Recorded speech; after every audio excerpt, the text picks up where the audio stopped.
The National News Desk, locally covered, nationally connected.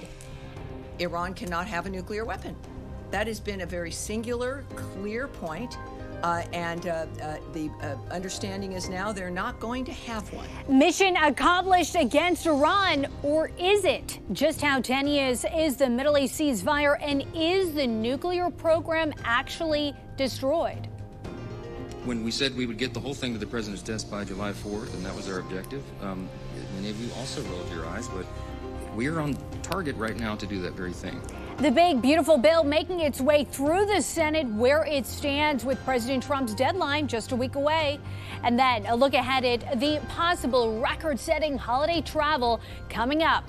Just how many people are going to hit the highways, and what it might cost to fly and avoid the roadway traffic. This is the National News Desk, America's News Now. I'm Diddy Gatton, and right now a fragile ceasefire holds for the moment in the Middle East between Israel and Iran. President Donald Trump is in Amsterdam for the NATO summit. This morning, his frustrations boiling over after both parties violated the brokered truce overnight. Listen. I'm not happy with Israel. You know, when I say, okay, now you have 12 hours, you don't go out in the first hour and just drop everything you have on them. So I'm not happy with them. I'm not happy with Iran either. But no more attacks have been launched yet, although Israel says they stand ready to do so if they detect Iran beginning to restart a nuclear weapons program. Meanwhile, President Trump is monitoring the new reality in the Middle East after the strike stopped.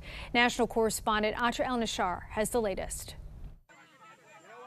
We basically have two countries that have been fighting so long and so hard that they don't know what the they're doing. Do you understand that? Tuesday morning, a frustrated President Trump trying to hold together the delicate ceasefire plan between Israel and Iran that he announced Monday night. I'm not happy that Israel's going out now. There was one rocket that I guess was fired overboard. It was after the time limit, and it missed its target. So I think they both violated it. I'm not sure they did it intentionally. They couldn't rein people back. Both Israel and Iran say they stand ready to respond decisively should the other violate the ceasefire. Are you confident that this might not happen again, say in a couple weeks? Tired of it.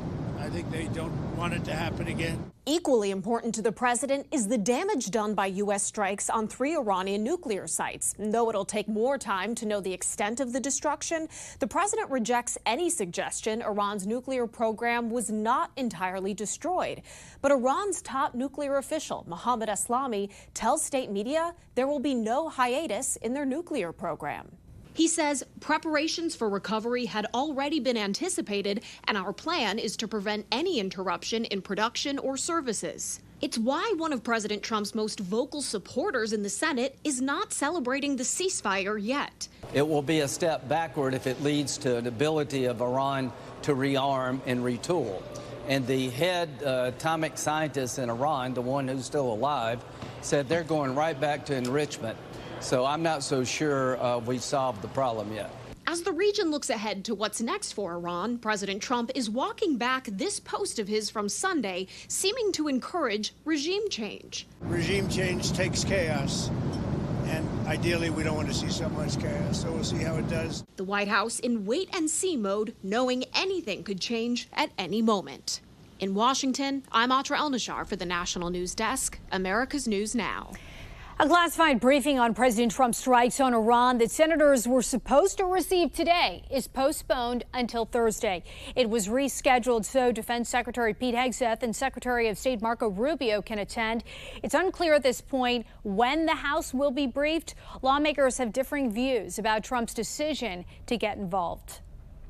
And he's botched his promises on creating peace in the Middle East. The real question that people are asking here in America is what the F is Donald Trump doing? The strikes on Iran's nuclear facilities were clearly within President Trump's Article 2 powers as commander-in-chief. It shouldn't even be in dispute. I can support the president at the same time as I say I don't think we should have foreign wars. Both Republican and Democratic presidents have authorized strikes on foreign adversaries without seeking congressional approval. Now from the Middle East to here at home. Since the attack on Iran Saturday night, ICE officials and other federal agents have arrested at least 11 Iranian foreign nationals across 8 different states. Among the arrests was a former member of the Islamic Revolutionary Guard who has admitted connections to the terrorist organization Hezbollah. 5 of the 11 already have criminal convictions in the U.S. So far, none of them are currently connected to a suspected terrorist plot. Meanwhile, the Sunshine State, where alligator Alcatraz just officially got the green light, a new detention facility in the Everglades surrounded by predators, is now approved by the federal government. Florida Attorney General James Othmeyer announced that alligator Alcatraz will feature 5,000 beds and a long runway for big planes to land. The site is an old, virtually abandoned airfield. Construction already started, so it is expected to open by early July. A man suspected of helping the bomber of a California fertility clinic last month is now dead. Today, prison officials said 32-year-old Daniel Park died in federal custody. He was found unresponsive in a Los Angeles prison this morning and pronounced dead at the hospital. A cause was not provided. Park was accused of supplying chemicals to the bomber who died in the blast. And on Capitol Hill, Senate Majority Leader John Thune says he wants to begin voting on reconciliation legislation dubbed the Big Beautiful Bill by Thursday. The next step to watch for is tomorrow. The Senate parliamentarian will issue the final report on what is allowed to be included inside the bill. Majority Leader Thune is willing to keep senators in D.C. until this bill is passed.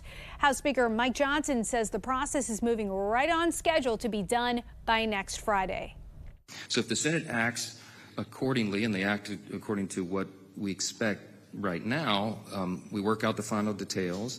They would get that passed maybe by Friday, Saturday. And I've told our members, we just had the big House Republican Conference meeting, the weekly meeting, and I said, keep your schedules flexible. A testy exchange on Capitol Hill over the flawed Make America Healthy Again report on children's health. Health and Human Services Secretary Robert F. Kennedy Jr. faced the House Energy and Commerce Health Subcommittee to discuss the department's 2026 budget request. California Democrat Raul Ruiz tells Kennedy the report, which contained multiple errors and flawed citations and many suspect was written with artificial intelligence, has fueled distrust of HHS under Kennedy's tutelage. RFK defends the report. Did you read the report and fact-checked its sources prior to publication? All of the factual Did you read the reports and did you yourself fact-check them, sir? I did not fact-check. All of the foundational assertions in that report are accurate. They did not exist. How can they be accurate if they did not exist? The report was withdrawn and resubmitted after the department said citations were corrected. Critics say it's still flawed and fails to correctly draw conclusions on the reports it cites. The National Traffic Safety Board blamed both Boeing and the FAA for failures leading to the door plug incident aboard an Alaska Airlines flight last year. This door plug flew off the airborne plane 16,000 feet off the ground. NTSB Chair Jennifer Hamady said multiple system failures happen on many levels, and the problem should have been caught well before takeoff. The truth is there was a long chain of events that led to the door plug departure. Problems were identified in numerous Boeing internal audits across production lines, employee speak-up reports, quality alerts, and regulatory compliance issues. In other words, the safety deficiencies that led to this accident should have been evident to Boeing and to the FAA. The search for triple murder suspect Travis Decker is now in its 3rd week in Washington. The sheriff's office revealing there is no evidence he is alive or even in the area. It says its deputies and other law enforcement officers remain determined more than ever to finding Decker and bringing him to justice. But those efforts have not turned up anything. Detectives are still looking for any tips or leads from the public. They are also redirecting some resources to find Decker if he actually left the state.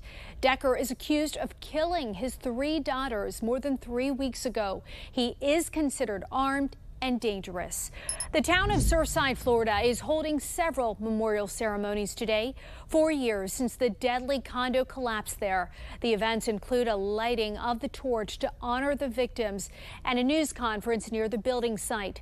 98 people were killed when a 12-story condominium collapsed on June 24th, 2021.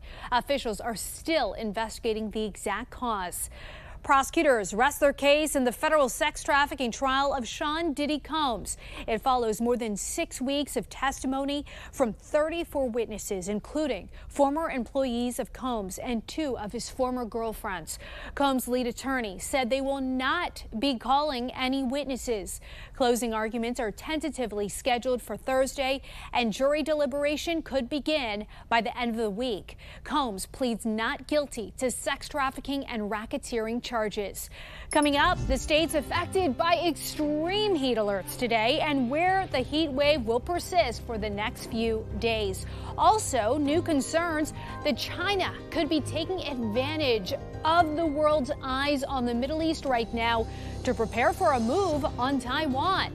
Then, Iranians living in America share why they moved here and what they think about the situation in the Middle East. We'll be right back.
The first major heat wave of the year continues over the eastern seaboard. Warnings and advisories remain in effect for roughly 150 million Americans, and you can see right here the area that we're talking about, from parts of Texas and Kansas all the way to Maine. Extreme heat alerts have been in effect again today for Indiana, Ohio, Pennsylvania, Maryland, New York, New Jersey, as well as parts of Virginia.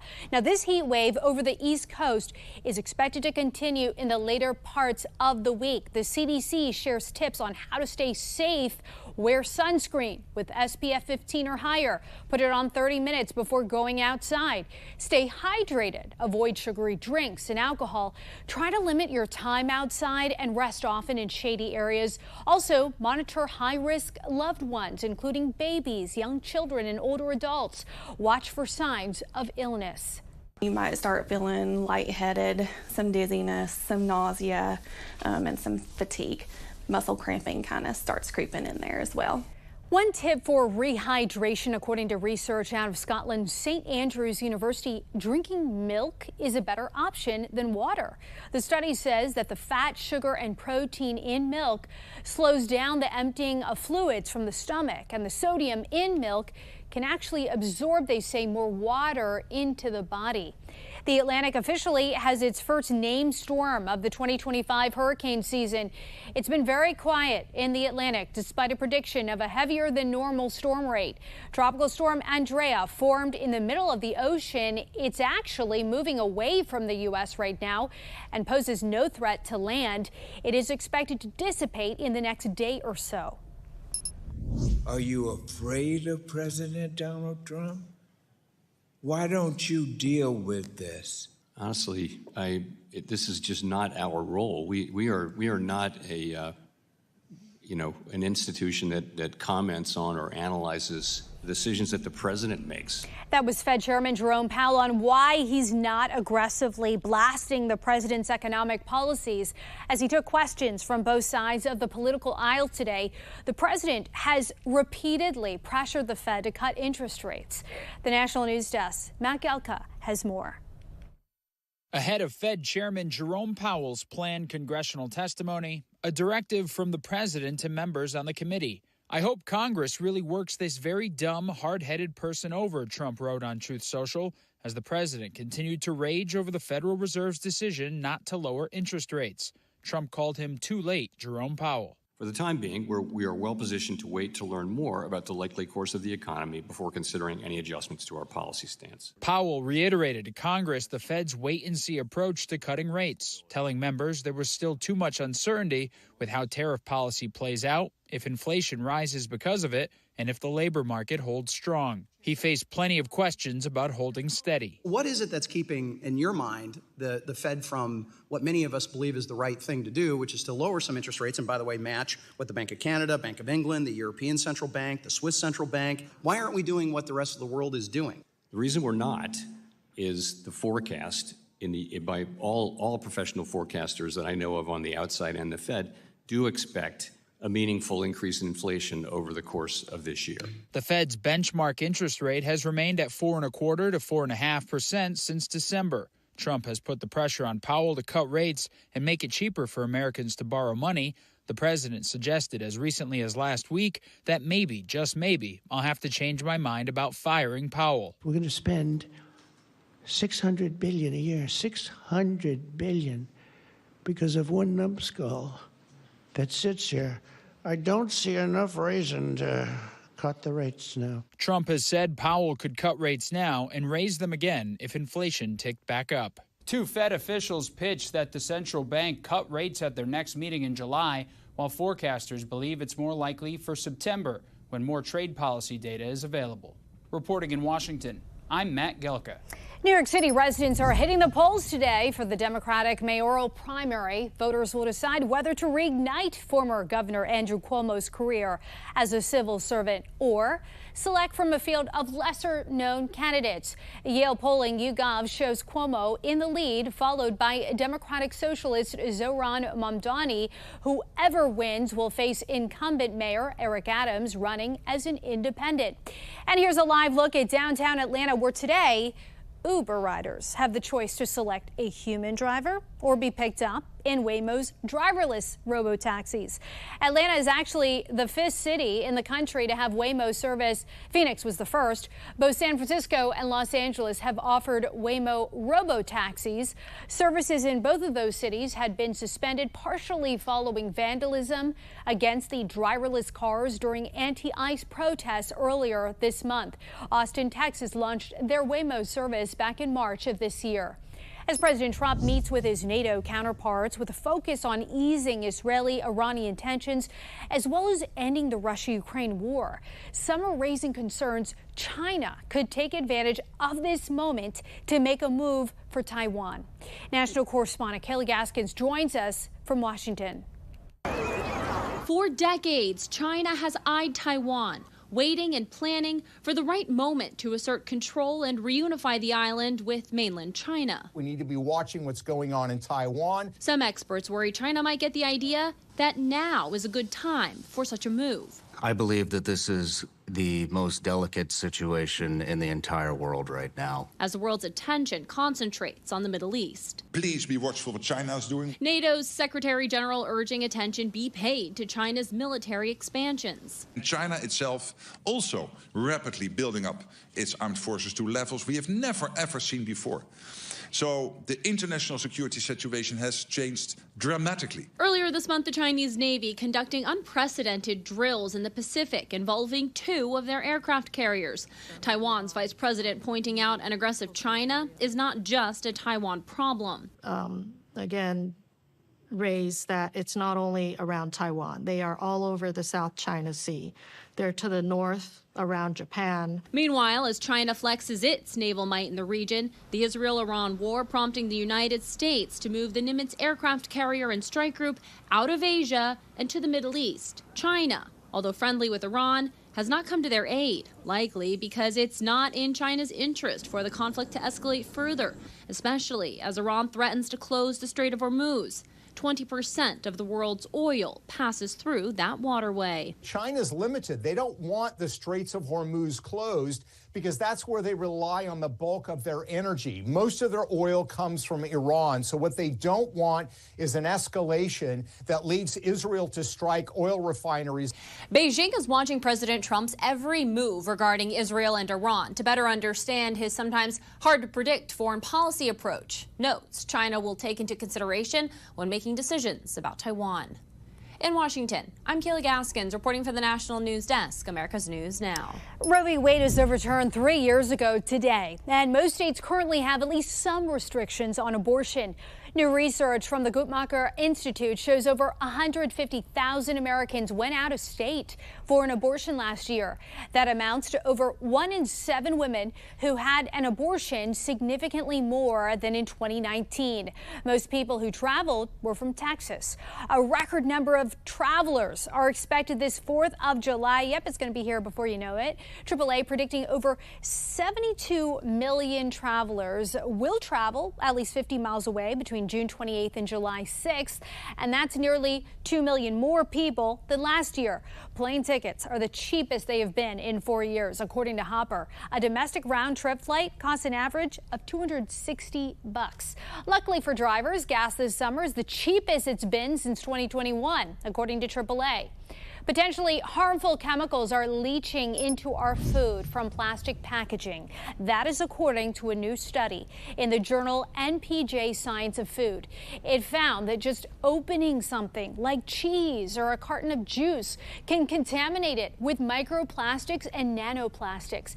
You can reduce your exposure by choosing stainless steel or glass containers and shopping with reusable bags. Coming up, what led up to the biggest takedown of a New York City-based drug trafficking ring in 30 years. We'll be right back in 90 seconds.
We have reporters all across the country in your neighborhoods covering issues that matter to you.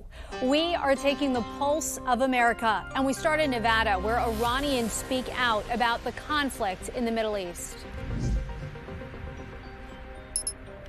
Behnam Moradi left his homeland of Iran more than 30 years ago to get away from the oppressive government of the Islamic Republic of Iran. Because of the limitations, because no human rights, because of the religion problems, because if you have some political ideas. Moradi, who's lived in Las Vegas for 3 decades, gained asylum as a religious refugee. This artist has been in Las Vegas on a student visa since 2021. Being a woman, I've faced many restrictions. And that's one of the main reasons I came to this country. There are several Iranians in the valley welcoming of Israel and U.S. actions in the country over the last week, saying it will benefit everyone. We are seeking peace through the strength, okay? It's the largest takedown of a New York City-based drug trafficking operation in 30 years. Bring distributed drugs across upstate New York. This was the result of an 18-month investigation and close collaboration among federal, state, local enforcement agencies. 13 individuals were arrested from New York, New Jersey, and Pennsylvania. It started after the search of a Niskayuna apartment in December 2023, where drugs and paraphernalia were found. The co-conspirators imported drugs into California and drove them in 18-wheelers across the country, often concealed in household appliances like freezers. Office of Emergency Management, if anybody needs cold water, come to the sidewalk. Summer is here and the blazing sun is here to prove it. Want some water? Mike Russell with the Office of Emergency Management says the hotter it gets, the more they head out. Thank y'all and God bless. Yeah, same to you. Good luck to you. We're not shy. We'll give them 2 or 3 if they want them. You know, we just don't hand them 1 bottle of water. There you go. Russell and other volunteers hand out water to people spending time or living outdoors. Yesterday we had like 4 vehicles out. The team handed out more than 70 bottles on Saturday, and OEM says this is just the beginning. Coming up, unprecedented space images captured by the world's biggest camera. We'll show you more right after this.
The world's largest camera has captured unprecedented images from space for the first time. The Vera C. Rubin Observatory in Chile gave a brief preview of the images showing light from millions of stars and galaxies. So beautiful. The observatory starting a 10-year mission to discover supernovas, galaxies, much more. The National Science Foundation and the Department of Energy's Office of Science jointly funded the observatory. That's going to do it for us for this edition of the National News Desk. I'm Didi Gatton. See you at 10.